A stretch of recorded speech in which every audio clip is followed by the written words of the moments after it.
तुमचे सासरे जयसिंग शेठ बोगाडे यांच्यावर ठेकेदारीचा शिक्का आहे.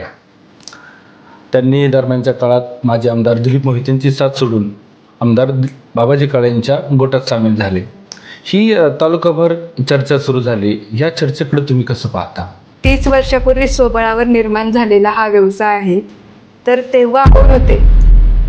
जर तेव्हा हा व्यवसाय स्वबळावर निर्माण झालाय, आत्ताही हा व्यवसाय स्वबळावरच चालू आहे आणि इथून पुढेही हा व्यवसाय स्वबळावरच चालणार आहे.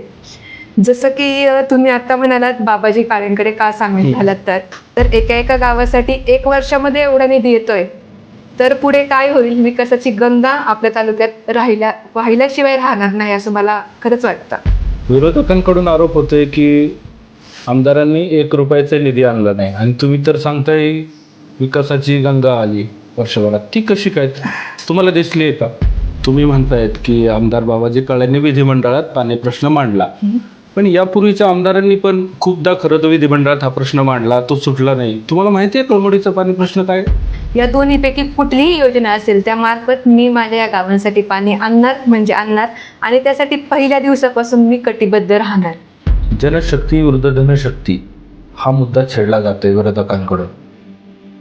तुम्ही कसं पाहता याच्याकडं? सध्या खेळ रंगला पैठणीचा आणि देवदर्शन हे मुद्दे तालुक्यात खूप चर्चेचा विषय ठरतात आणि देवदर्शन आणि पैठणीचा खेळ हे मतदारांना प्रलोभन करण्याचा उमेदवारांचा उद्देश आहे असे आरोप पण होत आहेत. ही खरं तर मत खरेदी करण्यासाठी केले जाण्याचे फंडे आहेत उमेदवारांकडून आणि त्या सगळ्यात विकासाचा मुद्दा कुठेतरी हरवतोय असं चर्चा तालुकाभर सुरू आहे.